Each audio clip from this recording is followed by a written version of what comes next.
स्वागत है आपका नेशन सामना न्यूज 24 में। इस वक्त खड़े हैं हम शिवसेना शाखा 31 क्रमांक में, जहां पर हमारे साथ बात करने के लिए लाल सिंह पुरोहित जी। लाल सिंह पुरोहित जी से बात कराने से पहले मैं उनके बारे में आपको थोड़ी सी जानकारी देना चाहता हूं कि लाल सिंह पुरोहित जी समाज के लिए काफ़ी अच्छे काम करते हैं। जैसे कि अभी हाल ही में उन्होंने 500 टैब वितरण किए थे प्राइवेट स्कूलों में। वहीं पर वो हेल्थ के लिए अक्सर कैंप किया करते हैं, कई बार उन्होंने छतरियाँ बांटी है। तो आइए हम बात करते हैं लाल सिंह पुरोहित जी से कि आखिरकार बांदेवली क्षेत्र में किस तरह आगे लेकर जाएंगे और आगे वो सेना पार्टी में क्या भूमिका अदा करेंगे।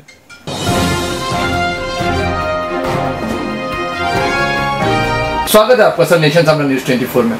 जिस तरह से आप एक शाखा प्रमुख होके टैब हेल्थ ये सब चीजें करते हो, तो सर उससे लोगों तक क्या मैसेज पहुंचता है शिवसेना के प्रति?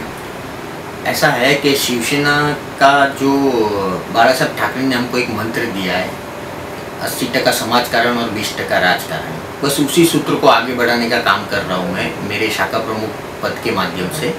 वार्ड क्रमांक 31 में मैंने कई सारे ऐसे कार्य किए हैं और भी कई सामाजिक कार्य मैं करते रहता हूँ शिवसेना के माध्यम से। अभी हाल ही में हमने आदित्य साहब आए थे, तब हमने 500 बच्चों को टैब वितरित किया। ऐसे कई हेल्थ से रिलेटेड कार्यक्रम है, जैसे आई कैंप है, डेंटल कैंप है, बहुत सारे ऐसे जो मेडिकल कैंप है, ऐसे कई सारे आयोजन हमने किए हैं। कई बच्चों को नोटबुक वितरण की, अम्ब्रेला, वृद्ध लोगों को अम्ब्रेला देने का काम किया, और भी ऐसे कई समाज कार्य। यहाँ जो भी लोग आते हैं, हेल्थ से जुड़ी हुई कोई समस्या होती है, शिक्षा से जुड़ी हुई समस्या होती है किसी को, तो वो सब पूरी करने की हम कोशिश करते हैं। एडमिशन नहीं हो रहा है बच्चों का, अभी ये जो एडमिशन का सीज़न चल रहा है, इसमें कई सारे ऐसे लोग आते हैं जिनके बच्चों का एडमिशन नहीं हो पा रहा है। शिक्षा प्रणाली अपने यहाँ थोड़ी सी बराबर नहीं है, एडमिशन नहीं होते बच्चों के, और हर माँ बाप चाहते हैं कि अपना बच्चा अच्छी स्कूल में पढ़े। ऐसे कई लोग आते हैं, तो हमसे जितना भी होता है हम उनकी पूरी करने की कोशिश करते हैं, बात करते हैं स्कूल में, और एडमिशन कराने की कोशिश भी की है, कई एडमिशन भी किए हैं बच्चों के। तो ऐसा सब काम चल रहा है।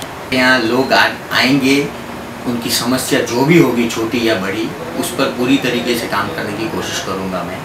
और लोग आते हैं, सबसे बड़ी चीज़ तो विश्वास होती है। यहाँ आने के बाद लोगों का काम होता है, ये सबसे बड़ी चीज़ है। लोग आते हैं और मैं उनका काम करने की पूरी कोशिश करता हूँ। सर, ये जो लोगों का आप कार्य करते हो, तो इसका पूरा श्रेय आप किसको देते हो? देखिए, श्रेय तो ऐसा देखा जाएगा तो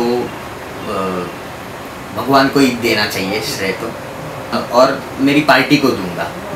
पार्टी ने जो मुझ पर विश्वास दिखाया, बाला साहब ठाकरे जी हमारे जो प्रेरणा स्रोत है, हमारे पक्ष प्रमुख उद्धव साहब ठाकरे जी जो है हमारे प्रेरणा स्रोत है, उनको देना चाहूँगा कि उन्होंने मुझ पर, एक मैं मारवाड़ी समुदाय से होने के बावजूद मुझे शाखा प्रमुख बनाया, और शाखा प्रमुख बनाने के बाद में जो जिम्मेदारी से मेरा जो काम चल रहा है, बस यही है कि मेरे प्रेरणा स्रोत तो यही पार्टी और मेरा पक्ष प्रमुख मेरे जो बाला साहब ठाकरे जी हैं, उनको ही मैं मानूँगा।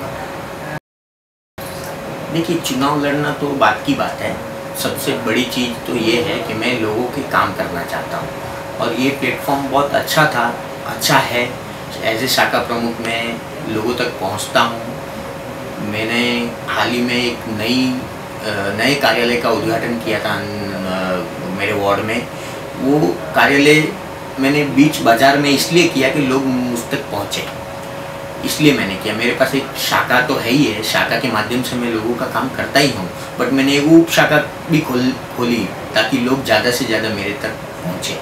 और महापौर साहब आए थे, उन्होंने उसका उद्घाटन किया, अच्छा कार्यक्रम रहा, और लोगों को बहुत सारी जन सुविधाएँ जो है, सामान्य जो मूलभूत सुविधाएँ होती है, लोगों को क्या चाहिए वार्ड में, म्यूनसिपल से रिलेटेड कुछ इश्यूज़ होते हैं, पुलिस स्टेशन से रिलेटेड कुछ इश्यू होते हैं, और रोज़मर्रा की जो चीज़ें, रोड, रास्ता, गली, गटर, यही होता है। बस इनसे निजात दिलाने की मैं पूरी कोशिश करता हूँ। जो वो आते हैं मुझ तक, उनकी कंप्लेंट्स आती है, और मैं वो कंप्लेंट्स आगे फॉरवर्ड करता हूँ, अधिकारियों से मिलकर उनको सॉर्ट आउट करने की कोशिश करता हूँ। इसी के कई हॉस्पिटल है, जैसे डॉक्टर बाबा साहब अम्बेडकर है, वहाँ डॉक्टरों की भारी किल्लत है, तो उसके लिए आप क्या कहेंगे? देखिए, ये समस्या है, और इस पर हमने बहुत बार वहाँ के डीन से भी बात की, हमारे सब बड़े नेता लोग गए, हम भी साथ में गए और डीन से भी हमने बात की। हर वक्त हम इस पर मतलब गौर फरमाते हैं, वहाँ जाते हैं जब भी हम ये सब इश्यूज़ रखते हैं कि भाई यहाँ डॉक्टर्स की कमी है, तुमको कुछ भी और भी अगर कुछ प्रॉब्लम है तो हम आगे, हमारे म्यूनसिपल अभी हमारे पास में है, बीएमसी हमारे पास में, तो हम आगे रखने का कोशिश करेंगे। हेल्थ डिपार्टमेंट में हमारे लोग हैं, वहाँ हम बात करेंगे। कुछ भी ऐसा कुछ भी इश्यूज़ है तो हम उनसे लेने की कोशिश करते हैं, हमने बात भी रखी है। बट इस पर ये चल रहा है, विचार पूछ इन लोग की चल रही है। और शताब्दी के माध्यम से भी हम लोगों की बड़ी सेवा करते हैं। कई लोग यहाँ आते हैं शताब्दी में जिनका एडमिशन नहीं हो पाता है, तो हम उनको एडमिशन भी दिलाने की कोशिश बहुत बार, मतलब कई मरीजों को हम, ज़्यादातर ऐसा रोज़ एक आध दिन हो ही जाता है कि दिन में एक कोई पेशेंट आ ही जाता है जिसको हम, वहाँ हमारे भी लोग हैं वहाँ पर, हम पूरी कोशिश करते हैं उनको एडमिट करने की वगैरह। सर, शिक्षा के जो बीएमसी स्कूल है उसके बारे में आप कैसे देखते हैं? बीएमसी स्कूलों में अभी शिवसेना ने बहुत अच्छे, हमारे आदित्य साहब ने बहुत अच्छा ध्यान दिया है और बीएमसी में सारे बच्चों को, ज़्यादातर बच्चों को टैबलेट मुहैया कराए हैं शिवसेना के माध्यम से। और भी कई जो वर्चुअल क्लासेस है, ये है, बहुत सारी ऐसी नई नई तकनीकों का इस्तेमाल अभी बीएमसी में होने लगा है। बीएमसी स्कूल का माहौल पूरी तरह बदल चुका है, आप जाइए, बहुत सारी ऐसी चीज़ें हैं जो बदल चुका है और इस पर और भी आगे चेंजेस और सब चल रहा है। सभी अभिभावकों को तो नहीं बोल सकता, हर कोई ऐसा ही अभिभावक चाहते हैं कि मेरा बच्चा अच्छी स्कूल में पढ़े, पर मैं ये बोलना चाहता हूँ कि ज़्यादातर लोगों को अभी बीएमसी स्कूल में जाकर अगर मतलब एक बार तो विजिट करनी चाहिए, वहाँ का माहौल देखना चाहिए, क्या है क्या नहीं। अगर कुछ ऊपर नीचे है तो उसकी आगे जानकारी वो करे, तो इससे क्या एक माहौल बदलेगा। ज़्यादा से ज़्यादा लोगों को अगर अपने बच्चों को डालने की कोशिश करेंगे तो एक अच्छा माहौल बनेगा बीएमसी स्कूल में। सर, अक्सर जो बीएमसी स्कूल है उसमें बीएमसी के बड़े अधिकारी या बीएमसी चलाने वाले जो पार्टी होती है वो एक बच्चों को काफ़ी बड़ी भेंट या सौगात कहें देने के बावजूद भी लोग अक्सर इससे कटते हैं कि बीएमसी स्कूल में हम हमारे बच्चों को नहीं डालेंगे। तो उस को परिवर्तन करने के लिए आप ऐसा कौन सा कार्य करेंगे? देखिए, परिवर्तन तो अभी कैसा है कि परिवर्तन हमारे हाथ में नहीं है, बट हम कोशिश करेंगे कि ज़्यादा से ज़्यादा लोगों को बीएमसी की स्कूल की तरफ आकर्षित करें। वहाँ क्या चल रहा है क्या नहीं, विजिट के लिए लोगों को लेके जाए वहाँ पर, वहाँ का पूरा माहौल दिखाए कि बच्चे किस तरीके से, वहाँ का माहौल अब बदल चुका है। अभी बहुत सारी चीज़ें जो पहले, आज से 10-15 साल पहले जो पॉसिबल नहीं थी, अब वो पॉसिबल है। अब आप बहुत सारी स्कूल अंदर भी देखेंगे जो अपने आप को प्राइवेट बोलते हैं, बट वहाँ भी आज तक बहुत सारी मूलभूत सुविधाएं नहीं हैं। उससे तो अच्छी सुविधाएं आज की डेट में बीएमसी स्कूल में।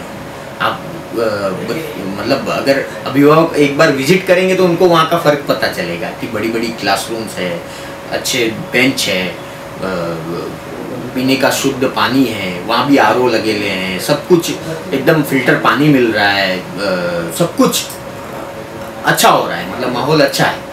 तो कोशिश करनी चाहिए सबको कि अपने बच्चों को वहाँ विजिट कराए, या फिर आप खुद जाके पहले विजिट कीजिए, अच्छा लगे तो अपने बच्चों को भेजिए वहाँ।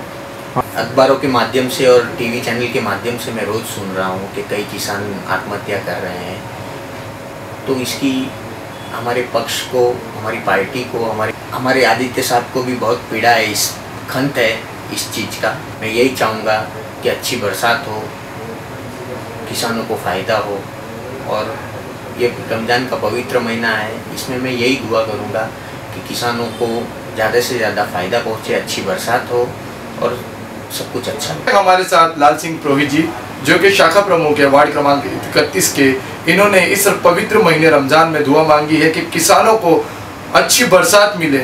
अक्सर रोज़ टीवी और अखबारों में लोग यही पढ़ते हैं किसान ने आत्महत्या करी, इनसे उन्हीं को नहीं, उनकी पार्टी और उनके पार्टी प्रमुख आदित्य साहब और उद्धव साहब को भी काफ़ी पीड़ा होती है। कैमरामैन इकराम के साथ मैं फुरकान खान, नेशन सामना न्यूज़ 24, मुंबई।